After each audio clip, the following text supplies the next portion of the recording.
రండి ప్రార్థన చేసుకున్నాం.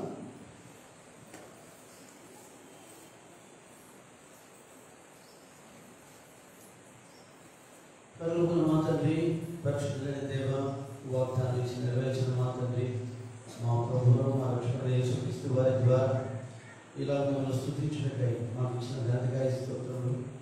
మీరు కొత్త నిబంధనకు మధ్యవర్తులై ప్రభువైన యేసుక్రీస్తునందు మేము సంతోషించినట్లుగా మీ రక్తం చక్రమును కొని మీరు హెచ్చరిస్తున్నందుకాయ స్తోత్రం.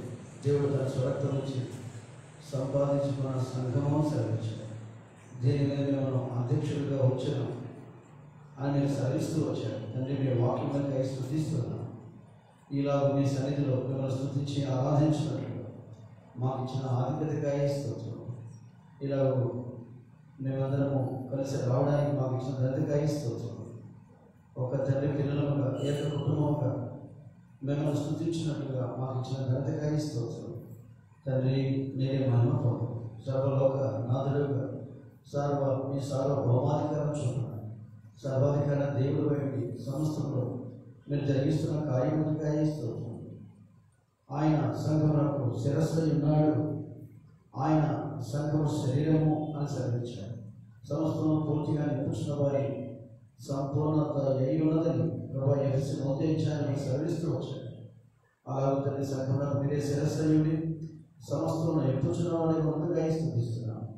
63వ కీర్తనలు రావినట్టుగా, దేవా నీవే నా దేవుడు, వేకుని లేచి నిన్ను వెతకెదనని దావీదునట్టుగా నా ప్రాణం నిన్ను అట్టి వెంబడించున్నదని మీ వాక్యం సెలవించండి.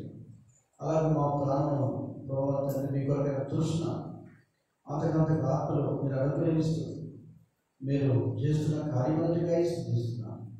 ఇలాగ మా ప్రభువును మా రక్షకుడైన యేసుక్రీస్తును మేము కనపరచున్నట్టుగా దాన్ని మాకు ఇచ్చిన ఘనతకాయ స్తుతిస్తున్నాం. ఆరాధన వర్తమానంలో, బలవర్తమానంలో, పాటలు పాడట్లు, వాయిద్యంలో, వాయింపులు, ఇలాగన్నింటిలో సహాయపడండి. తండ్రి, మీరు సమస్తం మీ మహిమ కొరకై జరిగించే దేవుడు. ప్రభు చూపించు కనబడిన అంధకార శక్తులను బంధిస్తుంది. తండ్రి, మీరే మహిమ కొరకు ప్రభు చూపించు.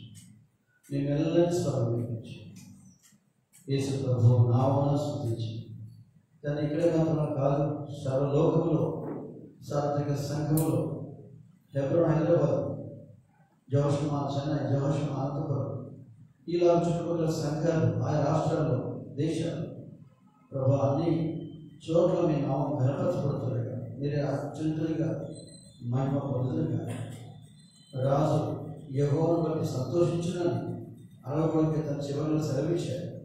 అలాగే మేము సంతోషించినట్లుగా సహాయం చేయాలి. మీరే మహిమ తెచ్చుకుంటారు.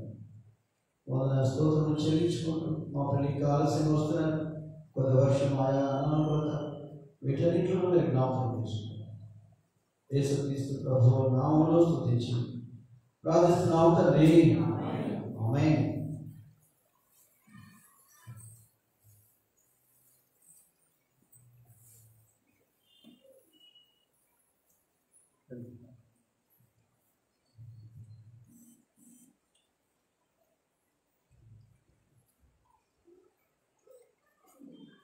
పాట సంఖ్య 256.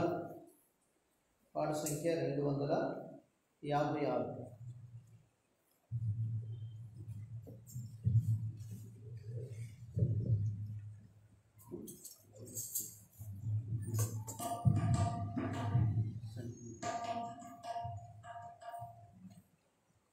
పాట సంఖ్య 256. ఓ భక్తులారా. పాత పాట పుస్తకాల్లో 219.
Oh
సరే, మనం ఈరోజు కొద్దిగా బండి లేట్గా నడుస్తుంది కాబట్టి మనం త్వరగా ఆరాధన వాక్యంలోకి వెళ్దాం.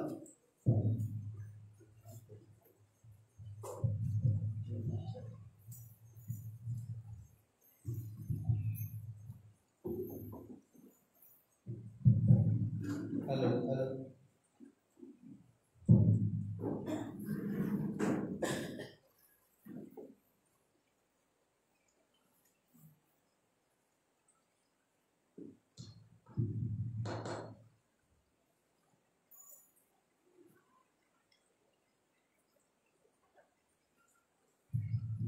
హలో హలో కీర్తనలు 3వ కీర్తన చూడండి. కీర్తనలు 3వ కీర్తన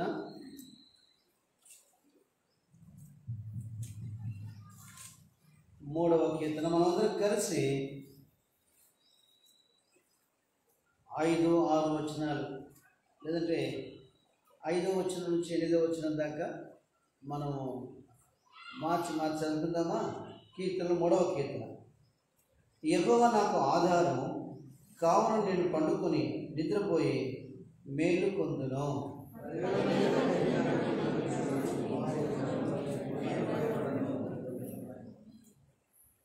యెహోవా లెమ్ము, నా దేవా నన్ను రక్షింపుము. నా శత్రువులందరినీ దవడ ఎముక మీద కొట్టువాడు నీవే, దుష్టుల పళ్ళు విరగొట్టువాడు నీవే.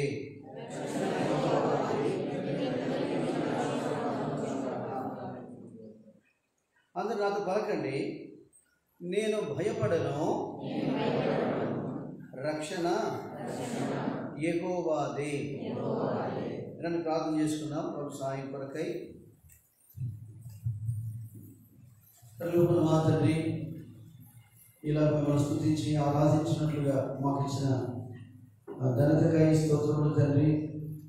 ఇలా మిమ్మల్ని స్తుతించి ఆరాధించి మహిమపరుస్తున్నా. జగత్ పునాది వేయకముందే యేసుక్రీస్తు ప్రభువులో మమ్మల్ని ఏర్పరచుకొని మీరు చూపిన కృప అందరిగా స్తోత్రం ప్రభువా. మీ మహత్యం, మీ ప్రభావంకై వందనం చెల్లించుకుంటున్నా తండ్రి. ఆధార కొరకై మీ వాక్యమును అనుగ్రహించి మీరు నేను సంతోషించడం కాక, మీరు మాయలో సంతోషించడం కాక అటు కృపను అనుగ్రహించారు. ఇజ్రాయేల్ స్తోత్రం మీద యెహోవా ఆశీనుడై ఉన్నాడని సెలవించినట్టుగా అలా మీరు ఆశీనులై మీరు మహిమ పొందమని యేసుక్రీస్తు ప్రభువు నామములో స్తుతించి ప్రార్థిస్తున్నాము తండ్రి. ఆమేన్.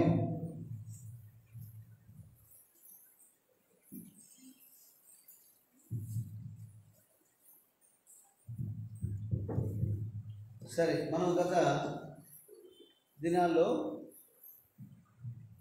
కీర్తనలు 3వ కీర్తనలో మనం ఉన్నాం కదా. కీర్తనలు 3వ కీర్తనలో మనం ఉన్నాం. ఈ 3వ కీర్తనలో ముఖ్యంగా మరి 5వ వచనాన్ని మనం ధ్యానిస్తూ వచ్చాం. ఏమని? యెహోవా నాకు ఆధారము. పోయిన వారు కూడా అదే మనం చూస్తూ వచ్చాము. సరే, ఈరోజు కొంత మనము 6వ వచనం పోదాం. ఒకవేళ అందుకే ఇలా పలికించాను మీకు. ఏమని? నేను భయపడను, రక్షణ యెహోవాది అని మనం వింటూ వచ్చాం. కాబట్టి రక్షణ ఎవరిది అంటే యెహోవాది. అందుకే దావీదు జీవితంలో ఈ విషయాన్ని మనం చాలా చక్కగా చూడగలం. దావీదు ఎన్నోసార్లు ఈ రక్షణ విషయమై మనకు చెప్పడం చూడగలం. ఇంగ్లీష్లో అదే రాయబడింది. ఏమని? I will not be afraid, salvation belongs to the lord. రక్షణ యెహోవాది. నేను భయపడను అని ఎందుకు అంటున్నాడు అంటే రక్షణ ఆయనది. కాబట్టి మన జీవితాల్లో మనల్ని రక్షించేవాడు ఎవరు అంటే మన ప్రభువే. మనల్ని పుట్టించినవాడు, మనల్ని రక్షించిన వాడు కూడా ఆయనే. కాబట్టి అందుకే దావీదు అంటాడు, నేను భయపడను అంటాడు. మనము దేవుని వాక్యంలో చూస్తూ వచ్చినప్పుడు 56వ కీర్తనలో 4వ వచనంలో, మరి 56వ కీర్తనలోని 11వ వచనంలోను ఈ 2 భాగాలు మనం ప్రత్యేకంగా చూడగలం. రండి, కీర్తనలు 56వ కీర్తనలు 56వ కీర్తన ముందు 11వ వచనాన్ని మనము చదువుకుందామా అందరం కలిసి? 11వ వచనాన్ని అందరం కలిసి చదువుకుందాం. నేను దేవుని యందు నమ్మిక ఉంచి ఉన్నాను, నేను భయపడను, నరులు నన్నేమి చేయగలరు. కాబట్టి దావీదు చూడండి, నేను దేవుని యందు నమ్మిక ఉంచి ఉన్నాను, అందుకే ఏమంటున్నాడు, నేను భయపడను. కాబట్టి నమ్మిక అన్నది మన అంతరంగంలో ఉండి ఏం చేస్తుంది? భయాన్ని తొలగిస్తుంది అన్నమాట. మనుషుడు పుట్టుకతోనే మరి భయంతో పుట్టాడు. అంటే ఒకవేళ దేవుడు ఆదామును పుట్టించినప్పుడే అలాగ భయంతో పుట్టించాడంటే అవుననే చెప్పాలి. ఎందుకంటే దేవుడు పాపం విషయమైన భయాన్ని ఉంచాడు. పాపం చేస్తానేమో, ఈ కాంప్లెక్స్లోకి వెళ్తే ఇన్ఫీరియర్ కాంప్లెక్స్ అంటారు, అంతేనా? అంటే తనకు తానుగా ఏంటి భయపడ్డాం. కాబట్టి అలాగే మనం పుట్టాం. వాస్తవంగా పాపం మనసుకి ఏం కలుగజేస్తుందంటే భయాన్ని కలుగజేస్తుంది. అయితే దావీదు రివర్స్లో చెప్తున్నాడే, ఏమంటున్నాడు? నేను ఎందుకంటున్నాడు ఆ మాట? మర్చిపోయారు అబ్బాయి. నేను ఎవరైతే నమ్మిక ఉంచున్నాను, మరి ఎంతసేపు పట్టిందే? నేను దేవుని మీద నమ్మిక ఉంచున్నాను, అందుకే నేను భయపడను. కాబట్టి మన జీవితాల్లో కూడా అందుకే మీరు గమనించి ఉంటారు. సామెతలో ఒకవేళ మనం చూస్తూ వస్తే అక్కడ రాయబడింది ఏమని? 21వ అధ్యాయము 31వ వచనం చదువుతారు ఎవరన్నా? త్వరగా చదవండి. సామెతలు 21. యుద్ధ దినమునకు గుర్రములను ఆయత్తపరచుట కద్దు. అదిగో చూసారా, రక్షణ ఎవరి అధీనమంట? యెహోవా అధీనం. ఒకవేళ గుర్రాలు మనకున్న బలగాన్ని మనం సిద్ధపరచుకోవచ్చు, కానీ అయితే రక్షణ యెహోవా అధీనం. ఎందుకంటే ఆయనే రక్షకుడు. ఒకవేళ యెషయా గ్రంథంలో మన 63వ వచనానికి వెళ్తే అక్కడ అంటాడు, రక్షించుటకు బలాఢ్యుడను నేనే అంటాడు. ఎవరంట? రక్షించుటకు బలాఢ్యుడను నేనే అంటాడు ప్రభు అక్కడ. సరే, అలాగా ఆయన నమ్మిక ఉంచాడు కనుక అట్టి ధైర్యం కలిగి ఆయన చెప్పగలుగుతున్నాడు. 4వ వచనం చదువుకుందామా? మర్చిపోయినాం కదా మాట. రండి దయచేసి కీర్తనలో 56వ కీర్తన అందరం కలిసి ఇప్పుడు 4వ వచనాన్ని మనం అందరం కలిసి చదువుకుందామా? దేవుని బట్టి నేను ఆయన వాక్యంలో కీర్తించినను, దేవుని యందు నమ్మిక ఉంచి ఉన్నాను, నేను భయపడను, శరీరదారులు నన్నేమి చేయగలరు. శరీరదారులు నన్నేమి చేయగలరు అంటే ఇక్కడ ఏంటి? దావీదు యొక్క నమ్మిక అంటే నా దేవుడు రక్షణకర్త అయిన దేవుడు. రండి దయచేసి మన దుస్థితి ఒకవేళ ఆరంభం గురించి చూడడానికి సమయం సరిపోదేమో. మనం ఒకప్పుడు ఎలా ఉన్నాము అంటే కీర్తనలు 58లో మనం చూడవచ్చు చక్కగా. 58వ కీర్తన 3వ వచనం రండి దయచేసి 3వ వచనం అందరూ కలిసి చదువుకుందామా? తల్లి గడుపున పుట్టినది మొదలుకొని భక్తిహీనుడు విపరీతమైన బుద్ధి కలిగిదురు, పుట్టిన తోడని అబద్ధములు ఆడుచు తప్పిపోదురు. పుట్టిన తోడని ఏంటంట? ఒకసారి ఇలా జరిగిందంట. డాక్టర్ గారు ఒక కాన్పు చేస్తున్నారు. కాన్పు చేస్తూ ఉంటే మరి ఒక బిడ్డకు కాన్పు అయిపోయింది, సిజరీన్ చేశారు, తీసి అక్కడ బెడ్ మీద పెట్టేశారు. తర్వాత తన చేతులు కడుక్కోవాలని మరి సోప్ వేసుకొని శుభ్రంగా కడుక్కుంటున్నాడు. కడుక్కునేటప్పుడు చూస్తే ఆయన చేతికి ఉంగరం లేదంట. మరి ఏంటి నా ఉంగరం ఎక్కడికి పోయింది అని చెప్పేసి ఆలోచన చేస్తూ వచ్చాడు.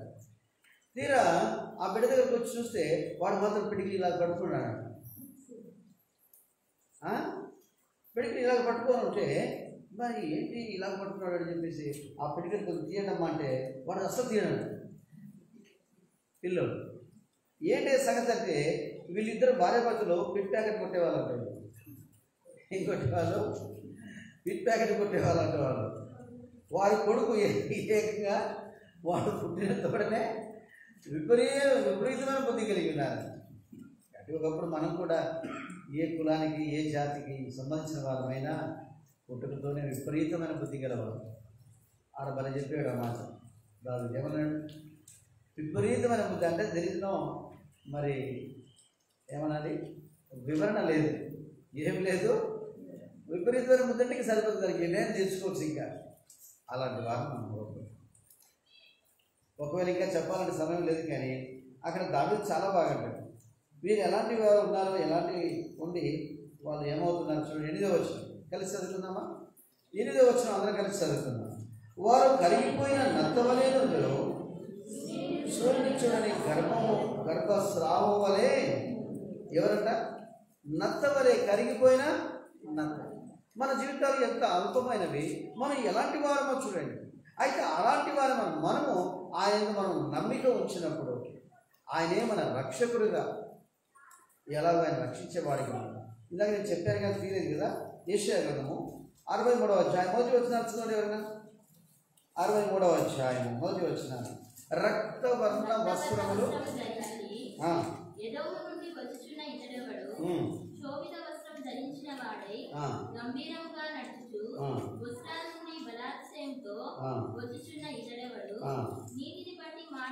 నీతిని బట్టి మాట్లాడుచున్న నేనే, రక్షించుటకు బలార్జునైనా కాబట్టి నేనే.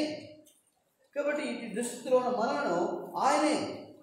అందుకే మీరు గమనించున్నారు లేదు, ఆయన అంటాడు నేను తప్ప వేరొక దేవుడు లేడు అంటాడు. నేనే అంటే ఆయన తర్వాతనే ఇంకా లోకంలో ఏదైనా కానీ ఆయనే మొదటివాడు, ఇంకేమంటాడు కనపడినవాడు అంటాడు. కాబట్టి ఆయనే మన దేవుడు, ఆయనే మన రక్షకుడు. కాబట్టి నీతిని బట్టి రక్షించువాడు ఎవరు అంటే ఆయనే.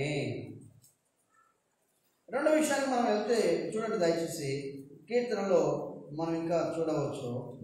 24వ కీర్తన 5వ వచనం అందరూ కలిసి చదువుకుందామా? 24వ కీర్తన 5వ వచనం అందరం కలిసి మనం చదువుకుందామా? 5వ వచనాన్ని. వాడు యెహోవా వలన ఆశీర్వాదం పొందును, తన రక్షకుడైన దేవుని వలన నీతి మత్వము నొందును. ఏం పొందుతాడంట? తన రక్షకుడైన దేవుని వలన నీతి మత్వం. కాబట్టి ఈనాడు మనం ఆయన రక్షకుడిగా అంగీకరించిన తరువాత ఆయన నీతిమత్వాన్ని పొందే వారిగా మనం ఉన్నాము. ఇదే అన్నమాట. అందుకే దావీదు జీవితంలో ఆయన నీతిని గురించి ఎంతగానో వర్ణిస్తూ వస్తాడు, ఎంతగానో ఘనపరుస్తూ వస్తాడు దావీదు. ఈనాడు దావీదు మాత్రమే కాదు, మనం కూడా ఆయన నీతిని ఎరిగిన వారమే. ఆయన నీతి మత్వం. నీతి ఏంటి? నీతి మత్వం ఏంటి అంటే గుణలక్షణం అన్నమాట. ఇప్పుడు నీతి మంతుడు అంటారు అంటే నీతిని ధరించుకున్నవాడు, నీతిని కలిగి ఉన్నవాడు. కాబట్టి నీతి మత్వము నొందిన వారముగా ప్రభు మనల్ని చేశాడు. నిజంగా మనం ఎంతో ధన్యులు వినాడు. అది రెండవదిగా మనం చూడవచ్చు. తర్వాత మూడవదిగా మనం చూస్తూ వచ్చినప్పుడు రండి దయచేసి ఇప్పుడు మనం అందరం కలిసి కీర్తనలు 140వ కీర్తన 4వ వచనం అందరూ కలిసి చదువుకుందామా? 140వ కీర్తన 4వ వచనాన్ని మనం అందరం కలిసి చదువుకుందాం. యెహోవా భక్తిహీనుల చేతిలో నుండి నన్ను రక్షింపుము, నేను అడుగు జారిపడినట్లు చేయుటకు వారు ఉద్దేశించుచున్నారు. ఇప్పుడు 6వ వచనం 7వ వచనం అందరూ కలిసి చదువుకుందామా? 6, 7 వచనం. అయినను నేను యెహోవాతో ఇలా మనవి చేయుచున్నాను, యెహోవా నీవే నా దేవుడు, నా విజ్ఞాపనలకు చెవి. ప్రభువా యెహోవా నా రక్షణ దుర్గము, యుద్ధ దినమున నీవు నా తలను. ఇక్కడ చూడండి, నా రక్షణ దుర్గము అంటున్నాడు. ఎవరంట ఆయన? చెప్పట్లా మీరు? ఏమి చలి పెడుతుంది? ఇంకా మూర్చిపోయినట్టుగా ఉన్నారు అందరూ, కదలట్లేదు. దర్ ఇస్ నో యాక్టివ్నెస్, చురుకుదనం లేదు. ఏమంటున్నాడు దావీదు చెప్పండి చూద్దాం. యుద్ధ దినమున నీవు నా తలను. ఆయన మన రక్షణ దుర్గమై ఉన్నాడు. రెండవదిగా ఆయన నీతిమత్వం పొందాడు. మూడవదిగా ఆయన రక్షణ దుర్గముగా మనకున్నాడు. నాలుగవదిగా మనం చూస్తూ వచ్చినప్పుడు రండి దయచేసి 27వ కీర్తన 2వ వచనం చదవండి. కీర్తనలు 27వ కీర్తన 2వ వచనం.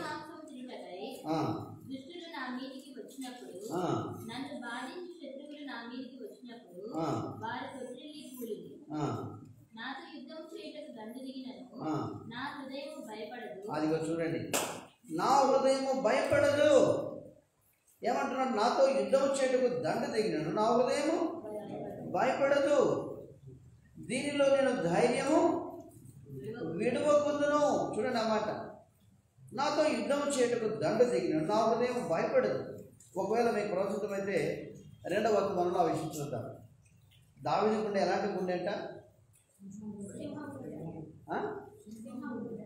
సింహం గుండె కాదు, సింహం గుండె గలవారు సైతము, అంటే సింహం గుండె కంటే ఇంకా ధైర్యం గల గుండె అంటే దావీదు గుండె. అంటే ఎలాంటి ధైర్యం ఆయన పొందుతున్నాడు అంటే కేవలం తన దేవుని బట్టే. కాబట్టి ఈనాడు మన జీవితాలు మనం కూడా అందుకే ఒకవేళ కీర్తన 91 మనం చూస్తూ వచ్చినప్పుడు అక్కడ చాలా బాగా రాయాలి. చూద్దామా? రండి దయచేసి. కీర్తనలు 91వ కీర్తన, రండి త్వరగా. కీర్తనలు 91వ కీర్తన, దయచేసి ఇక్కడ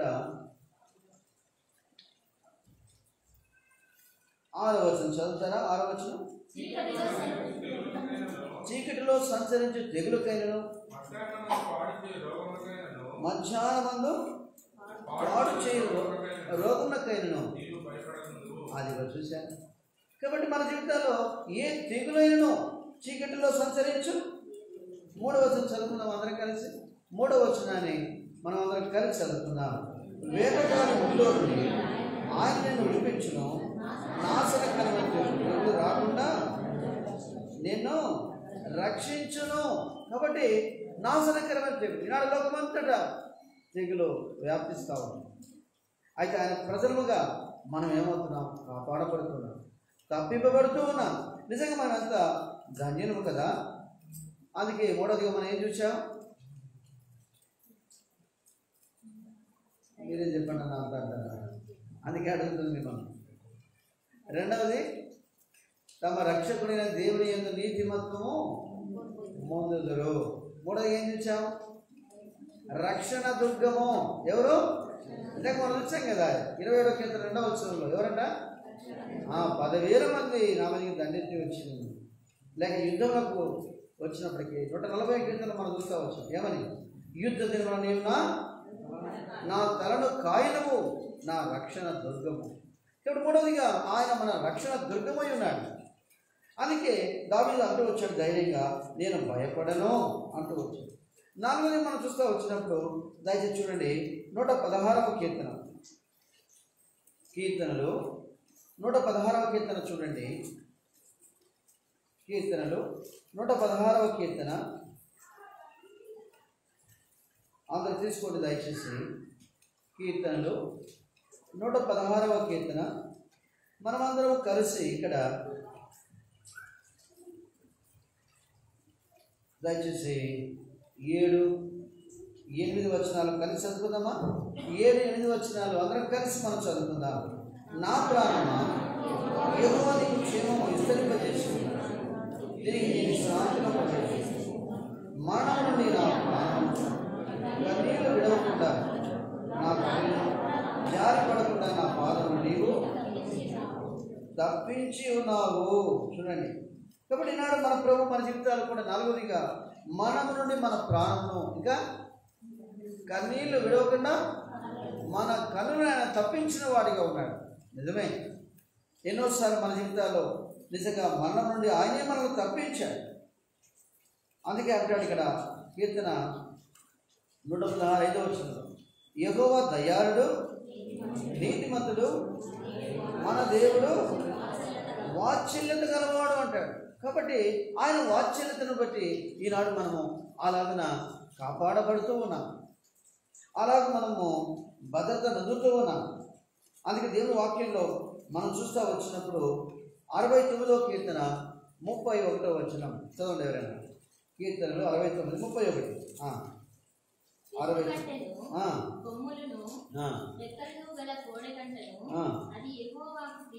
అది యెహోవాకు ప్రీతికరము, బాధపడువారు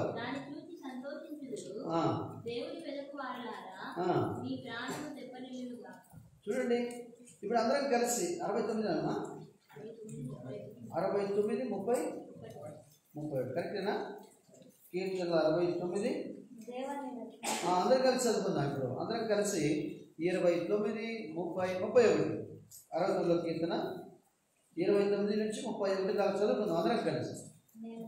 నేను బాధపడిన వాడిని వ్యాకుల పడుతున్నాను, దేవా నీ రక్షణ నన్ను ఉద్ధరించును కాక. కీర్తనలతో నేను దేవుని నామమును స్తుతించును, కృతజ్ఞతాస్తుతులతో నేను ఆయన కనపరచును. ఎద్దు కంటెను కొమ్ములను డెక్కలు గల కోడె కంటెను అది యెహోవాకు ప్రీతికరము. ఇక్కడ చూడండి, మనం ఇందాక ఎన్ని చూచాము? 4 చూచాము కదా, అంతేనా? 4 చూచాము. ఇప్పుడు 5గా మనం చూస్తూ వచ్చినప్పుడు ఇక్కడ రాయబడింది, దావీదు అంటున్నాడు, ఏమంటున్నాడు? దేవా నీ రక్షణ నన్ను ఉద్ధరించును కాక. ఉద్ధరించడం అంటే హెచ్చించడం. ఏం చేయడం? హెచ్చించడం అన్నమాట. దావీదును దేవుడు ఏం చేస్తున్నాడంటే హెచ్చిస్తూ వచ్చాడు. అందుకే గొర్రెల దొడ్డిలో ఉన్న దావీదును దేవుడు రాజుగా ఆయన చేస్తూ వచ్చాడు. నీ రక్షణ ఏం చేస్తుందట? దేవా నీ రక్షణ నన్ను ఉద్ధరించును గాక. ఈనాడు నిజము కేవలం రక్షణ పొందడం మాత్రమే కాదు, మనం ఆయన ప్రజలముగా, ఇంకా చెప్పాలంటే ఆయనకు పరిచారకులుగా. అందుకే పేతురు బాగా రాస్తారు, ఏమంటాడు? దేవదూతలు తొంగి చూడబోరు పరిచర్య అంటే. ఎవరు తొంగి చూస్తారంట?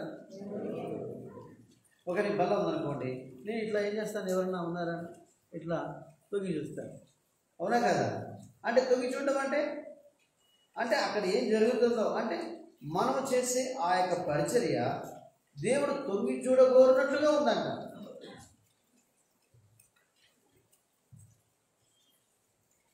అందుకే తొంగి చూసిన చెప్తున్నాను కాదు, నాకు కనపడాలి వినాలి కాబట్టి అర్థమవుతుందా?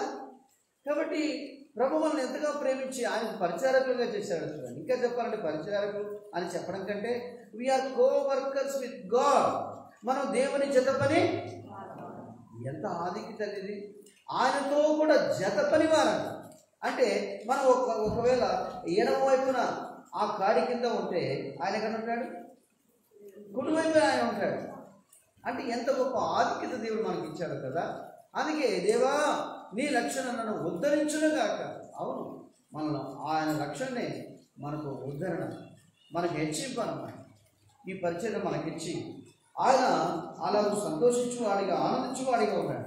అందుకే మీరు గమనించి ఉంటారు, యోహాను సువార్త 4వ అధ్యాయం మనం చూస్తే ఆ సమరయ స్త్రీకి ప్రభువైన యేసుక్రీస్తు వారు ఆయన ఆరాధించే ఆరాధన ప్రత్యక్షత ఆమెకి ఇచ్చాడు ప్రభు. అందుకే రాయబడింది 20 వచ్చి 24 వచ్చినాలు ఏమని రాయబడింది?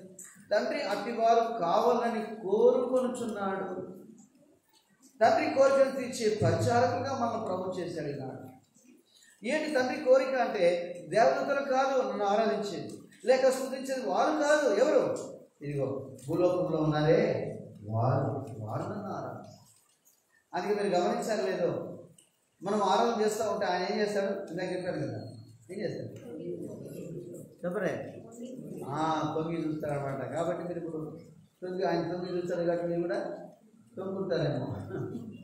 ఒక భాషలో అదొక అర్థం ఉందన్నమాట. ఏంటి తొంగడం అంటే? నిద్రపోవడం అన్నమాట. మీరు ఆ పని చేశారు, మన సరళంగా వాతావరణం, వర్షం వస్తుంది కాబట్టి. అలా కాదు, మన ప్రభు మనం ఆరాధించేవారు, ఆయన మన ఎందుకు సంతోషించిన కాదు. కాబట్టి అలాగో ఆయన రక్షణలో మనను ఆయనకు పరిచారకులుగా, ఆయన ఆరాధించేవారిగా, ఆయనకు సువార్థికులుగా. అందుకే ప్రభు చాలా యెషయాలో చాలా బాగా రాయిస్తాడు. సమయం లేదు కానీ మనం ముందుకెళ్ళాలి. ఏమంటాడంటే, మీరును నా సేవకుడును, మీరు నాకు సాక్షులై ఉన్నారు అంటాడు యెషయాలో. కాబట్టి నేను ఏర్పరచుకున్న నా సేవకుడు మీరు నాకు సాక్షులై ఉన్నారు. మనం ఆయన కొరకైనా సాక్షులం. సరే, మనం ఎన్న ఇప్పటికి చెప్పరే? ఇంకా 4 5 అయిపోయింది కూడా. సరే, ఇక్కడ చూస్తూ వస్తే రండి, కీర్తనలు 51వ కీర్తన 6వ వచనం అందరూ కలిసి చదువుకుందామా? కీర్తనలు 51వ కీర్తన 6వ వచనం అందరూ కలిసి చదువుకుందామా? కీర్తనలు 51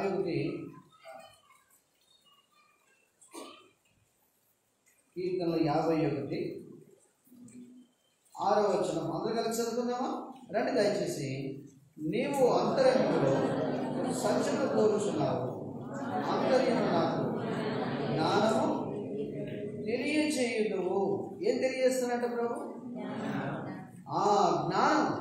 అందుకే ఆయన జ్ఞానం మనం ఈనాడు పొందగలుగుతున్నాం. ఒకవేళ ఇక్కడ స్వస్థంగా అంత లేదు, కానీ 1 కొరింథీ 1వ అధ్యాయం చివరి వచనంలో ఉంది. ఎవరు చదువుతారా? 31వ వచనమా 36? ఎవరు త్వరగా చదవండి. కొరింథీయులకు రాసిన మొదటి పత్రిక 1వ అధ్యాయం చివరి వచనం. ప్రభువునందే అతిశయింపవలెను అని వ్రాయబడి ఉన్నది. దేవుని మూలముగా ఆయన మనకు అక్కడ చూడండి, జ్ఞానమును, నీతియు, పరిశుద్ధతయు. చూశాను కాబట్టి నీతియు, విమోచనమును, పరిశుద్ధతను ఆయన జ్ఞానమునై ఉన్నాడు. ఎఫెసీ 1వ అధ్యాయం అంటే దయచేసి ఎఫెసీలకు రాసిన పత్రిక 1వ అధ్యాయం. ఇక్కడ మనం చూస్తూ వస్తే చాలా వివరంగా ఇక్కడ రాశాడు. ఏమని రాశాడు చూడండి. ఎఫెసీలకు రాసిన పత్రిక 1వ అధ్యాయం ఇక్కడ రాయబడింది, జ్ఞానమును ప్రత్యక్షతలో గల మనసు అంటాడు. అంటే 19:17 నుంచి 20 మధ్యలో ఉంది.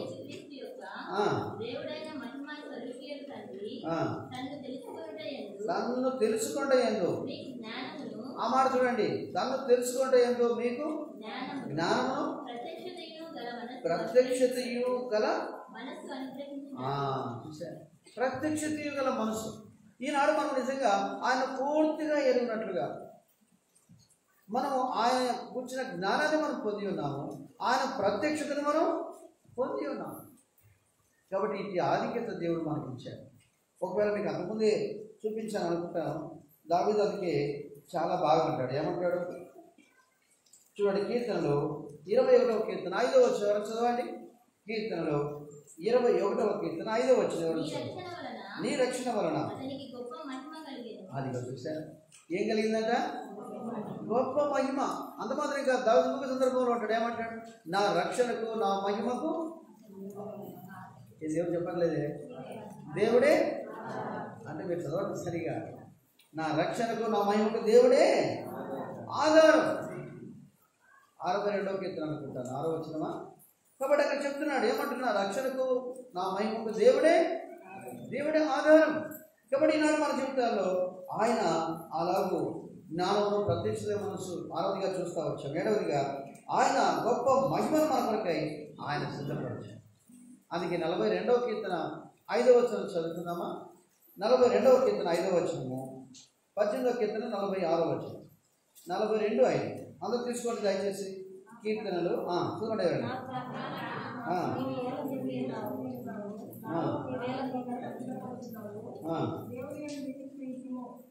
సరే, అందరూ తీసుకోలేదా? సరే, అందరూ కలిసి తీసుకున్నారా? పేజ్ నెంబర్ ఎంత మీ దగ్గర?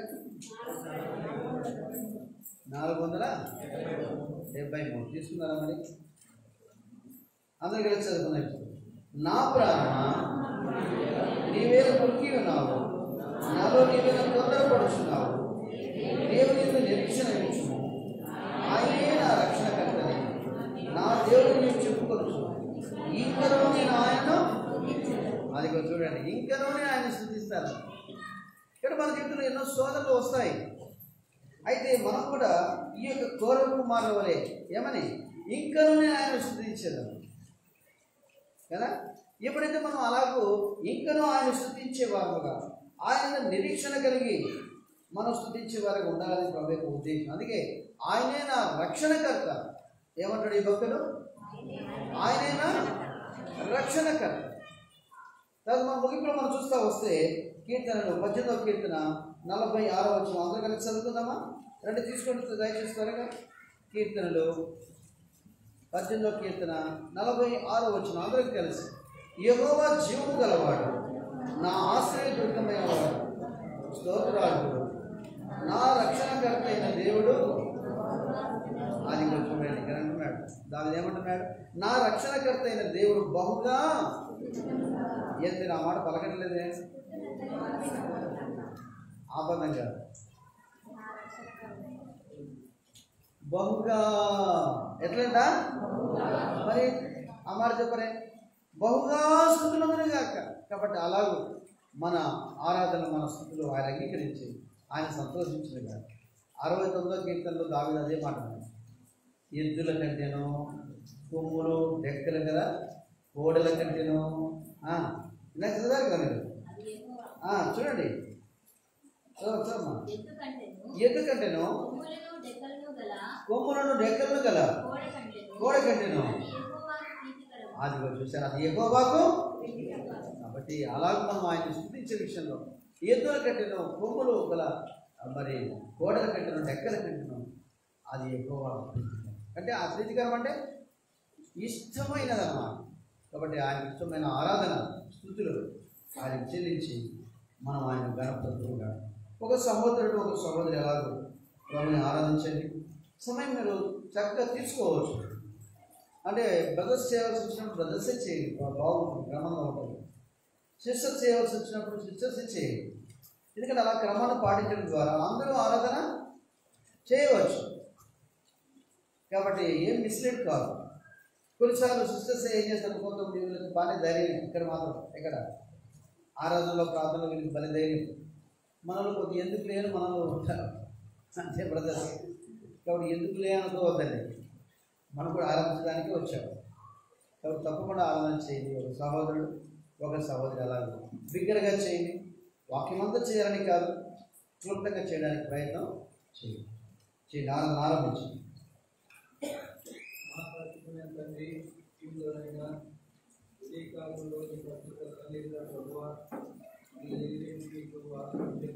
మాట్లాడుతూ వస్తున్న దేవుడు ఆరాధిస్తున్నాం.